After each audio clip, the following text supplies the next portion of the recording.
ప్రసాద్ గారు, point number 1. Point number 2 ఏంటంటే, పోతిన మహేష్ అన్న మాట్లాడిందని నాకు డౌట్ వస్తుంది. నేను చెప్పాను కదా, ఈ రాష్ట్ర ప్రజలకు ఒక క్విజ్ లాంటిది ఏదన్నా పెట్టి టప టప టప టప అనే ఒక 10 మంది నాయకుల పేర్లు చెప్పంటే చెప్పలేరు. ఒక 4-5 చెప్తారు, అందులో పోతిన మహేష్ పేరు కూడా ఉండొచ్చు. 10 మంది కూడా లేరు, ఉన్న వాళ్ళలో ఒక 5 మందిని తీసుకున్న ఆ పోతిన మహేష్ ఉంటారు, ఆయన కూడా వెళ్ళిపోయారు. ఏంటి ఆ పార్టీ పరిస్థితి, జనసేన పరిస్థితి?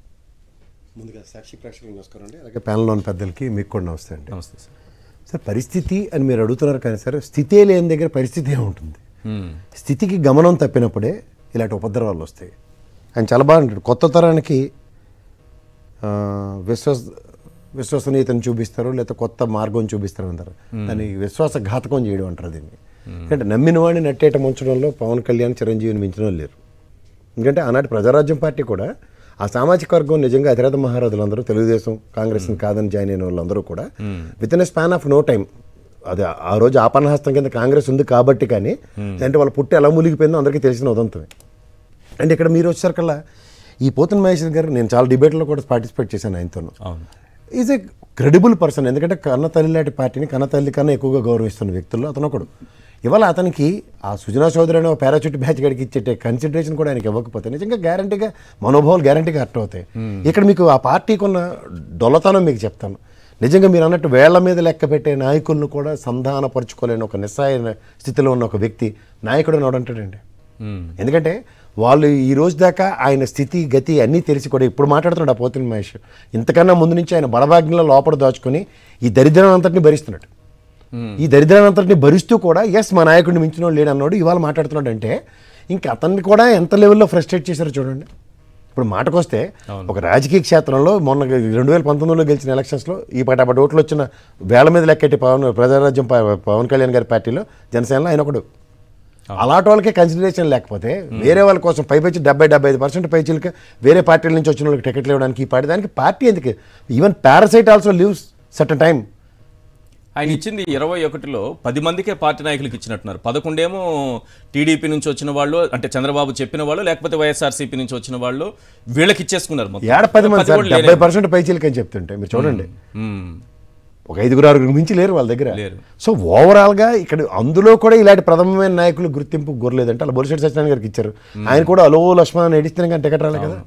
సో ఇంత మానసిక క్షోభకు గురి చేసే నాయకుడిని ఏమంటారు సార్? కందుల దుర్గేష్ కూడా రాజమండ్రిని తీసుకెళ్ళి లోకేష్ చెప్పాల్సిందే. ఇక్కడ చల్లని వాళ్ళు అక్కడ చెల్లుతారా, అధికారులకు ట్రాన్స్ఫర్, ఈ చెత్త అక్కడేస్తే అవుతుంది, బంగారం అవుతుందా అన్నాడు. ఆయనంటే చిన్నపిల్లలు పార్కులు ఆడుకుని పిల్లల్ని పట్టుకుని మీరు ఆడికి చెప్పమంటారు.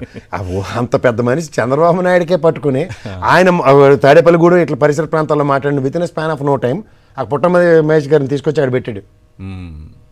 కనీసం కారుమూరి నాగేశ్వరరావు గారి నియోజకవర్గం ఎక్కడ ఎండ్ అవుతుందో కూడా టెరిటరీస్ కూడా తెలియకుండా చంద్రబాబు నాయుడే మాట్లాడాడంటే నేను చాలా ఆశ్చర్యానికి గురయ్యాను. అన్న మాటకి ఒక్క నిమిషం కూడా కట్టుబడకుండా పారాచూట్ వేసుకుని తీసుకొచ్చాడు. రాయలసీమ యోధుని తీసుకొచ్చి మన కారుమూరి సునీల్ మీద పెట్టిండు. అప్పటికి ఒక్కరోజు ముందు మాట్లాడిన మాటకి నెక్స్ట్ డే మాటకి కూడా కట్టుబాటు లేకుండా ఈ ప్రజాస్వామ్యంలో అధికారమే పరమావధం చేస్తున్న ఒక వికృత రాజకీయం ఈ అపోజిషన్ ఎన్డీఏ కూటమికి చెల్లింది సార్. అవతల బీజేపీ పార్టీ కూడా నిక్కచ్చిగా నిస్వార్థంగా పనిచేస్తున్న బీజేపీ యోధుల్ని కన్సిడర్ చేయకుండా అందరినీ పారాచూట్ బ్యాచ్లకి టికెట్లు ఇచ్చారు. నేను డైరెక్ట్గా అడుగుతున్నా, ప్రజారాజ్యం 2 కాబోతోందా? ఎప్పుడూ అయిపోయింది సార్. ఇప్పుడు ఆయన వచ్చి నోట్లోంచి certain things has to come from horse mouth అని ఇది నేను ఎప్పటి నుంచో చెప్తున్నాడు. విలీనం అయిపోబట్టే కదా. When you have an hold you will talk. నీ హోల్డ్ పోయిన తర్వాత పక్కోడు ఏం చెప్తే అది జేఎం చంద్రన్న పాటను ఒరిజినల్ రిలిక్స్ తెచ్చుకోవడమే. ఇక్కడ నీకు వీటో పవర్ ఎక్కడుంది? 21 సీట్లు ఇస్తున్నాం, 24 ఇస్తాం, 35 నుంచి మొదలైంది, 35 నుంచి 24, 24 నుంచి 21, 21లో మా వాళ్ళకి టికెట్లు. ఇవన్నీ ఎవడు భరిస్తాడు? సబార్డినేట్సే భరిస్తారు. ఒక పార్టీ నాయకుడు ఒక సబార్డినేట్గా బిహేవ్ చేస్తున్నాడంటే విలీనం అయినట్టే కదా. అంటే తన పార్టీకి, అంటే ఆయన పోతిన మహేష్ ఈ పార్టీకి భవిష్యత్తు లేదని పవన్ కళ్యాణ్కి అర్థమైపోయింది. అందుకే ఎవరికి టికెట్ లేకుండా రేపో మాపో దాన్ని తాకట్టు పెట్టేబోతున్నారు, అంటే ప్రజారాజ్యం 2 చేయబోతున్నారు అనేది. అంటే ఇది ప్రజారాజ్యం పార్టీ టికెట్లు ఇవ్వకపోవడం మ్యాటర్ వేరే సార్. ఇక్కడ ఈ పార్టీలో జనసేనలో టికెట్లు రాకపోతే దాన్ని ఆయన ఏమంటున్నాడంటే ఈ పార్టీకి భవిష్యత్తు లేదు, ఆ విషయం పవన్ కళ్యాణ్కి తెలుసు, ఇది ప్రజారాజ్యం 2 కాబోతోంది. సార్ ఒక మాట చెప్పనా, ఇప్పుడు నిజంగా చెప్పాలంటే డబ్బులు నలుకుంటాడు కదా. అరే బాబు మీరు 10 ఏళ్ళ పాటు నాతో పాటు కష్టపడే టికెట్లే మన ఎలాగో పుట్టుమలిపోయే కార్యక్రమం కాబట్టి మా 10 మందికి 10 రూపాయలు తీసుకుని పంపించమనండి, రాష్ట్రమర్యాదల్లో పంపించడం అంటారు. ఇది ఎక్కడ దరిద్రం అండి? నిజంగా చెప్పాలంటే వాళ్ళ వెనకాతలు ఉన్న వాళ్ళని వాళ్ళు పరిరక్షించుకునే నేపథ్యం ఉన్నప్పుడు పరిరక్షణ కూడా చేసుకోకుండా గాలికి వదిలేసి ఇక్కడ హైదరాబాద్ ఇక్కడ పాతిక పైసలు అంటే ఒకరోజు తిరిగి 4 రోజులు జ్వరం పెట్టుకున్నాడు వాళ్ళ ఫామ్ హౌస్లో కూర్చొని పోతున్న మనిషిని పిలుచుకొచ్చి డిస్కషన్ అట్ట టికెట్ ఇవ్వమని. ఎప్పుడు చెప్పాలి ఇది? అట్లీస్ట్ వీళ్ళిద్దరు ఆయన హెల్త్ బాగాలేదు కదా సార్, ఏదో జ్వరం వచ్చిందని ఫారం కోడ్ని తీసుకొచ్చి బయట పెడితే ఏమవుతుంది సార్? టింగ్ అని కొనుక్కోళ్ళ కూర్చుంటుంది. రోజు ఆ కార్వాన్లోనూ ఏసీ గదుల్లో కూర్చోబెట్టాడు. ప్రజానాయకుడు ఎక్కడ అవుతాడు సార్? ఇప్పుడు మేము మాటకు వస్తే చంద్రబాబు నాయుడు కానీ జగన్మోహన్ రెడ్డి కానీ వీళ్ళ ప్రజల్లో ఎలా వెళ్తున్నారు? ఎండ వాళ్ళ ఒక్కడికే ఉందా? పవన్ కళ్యాణ్ ఒక్కడికే ఉంది, వీళ్ళకి లేదా? ఎండనక వాననక తిరిగేవాడు రాజకీయ నాయకుడు, వాడిని యోధుడు అంటారు. అలాంటి యోధ శక్తి కూడా లేకుండా అదే చెప్తున్నాను. పాము పులి తర్వాత ఏంటంటే పిల్లలు తింటాయని కథలు వినడానికి ప్రత్యక్ష సాక్షి ఎవడంటే పవన్ కళ్యాణ్. ఆలోనే తినుకుని కూర్చున్నాడు పోతున్న మహేసినటువంటి. ఎవరైనా కడుపు కారణం తిన్నాడు ఎవడైనా అట్లీస్ట్ మా వాళ్ళు ఈ 10 మందో 15 మంది వీళ్ళ తర్వాత మిగిలిన వాళ్ళు నువ్వు ఎవరిని ఇచ్చినా ఎంటర్టైన్ చేసుకుంటామని చెప్తాడు. వాళ్ళనే పనంగా పెడితే ఇది ఎక్కడ నాయకత్వం అండి? ఎవరికి ఉత్తరించడానికి వెళ్ళు?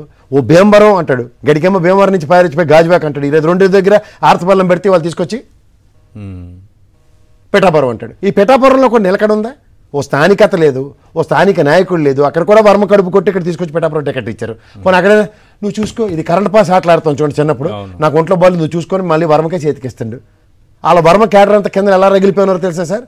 వర్మ కూడా రగిలిపోతున్నారట, పైకి ఏదో ఉన్నారని వాళ్ళు ముఖ్యంగా అదే సార్. ఇవాళ రఘురామ కృష్ణరాజు విషయంలో కూడా కళ్యాణ్ గెలిస్తే ఆయన రాజకీయ భవిష్యత్తు కూడా ఉండదు, వాళ్ళ కుమారుడు రాజకీయ భవిష్యత్తు కూడా ఉండదు. ఏం రకరకాల చర్చలు జరుగుతున్నాయి. ఏ మొహం పెట్టుకుని మాట్లాడతారు వర్మ క్యాడర్ లో. కాక సెకండ్ స్టేట్ లీడర్లకి ఎమ్మెల్సీలు ఇస్తాం, ఎంపీలు ఇస్తారంటే మనం అంటే ఇక్కడ హైదరాబాద్ లో ఉన్నాం, వాళ్ళు రోజు రాజకీయాల్లో ఉంటున్నారు కదండి. కాంట్రాక్ట్లు ఇప్పిస్తాడు. తెలుగు ఉంది వాళ్ళకి, రాజ్యసభ కానీ ఎమ్మెల్సీలకు కానీ అసెంబ్లీలో ఎమ్మెల్సీలకి మండలికి కానీ 28 దాకా 29 దాకా అవకాశం లేదని ప్రాథమిక అవగాహన కూడా లేకుండా ఎక్కడ ఉన్నారండి వీళ్ళు?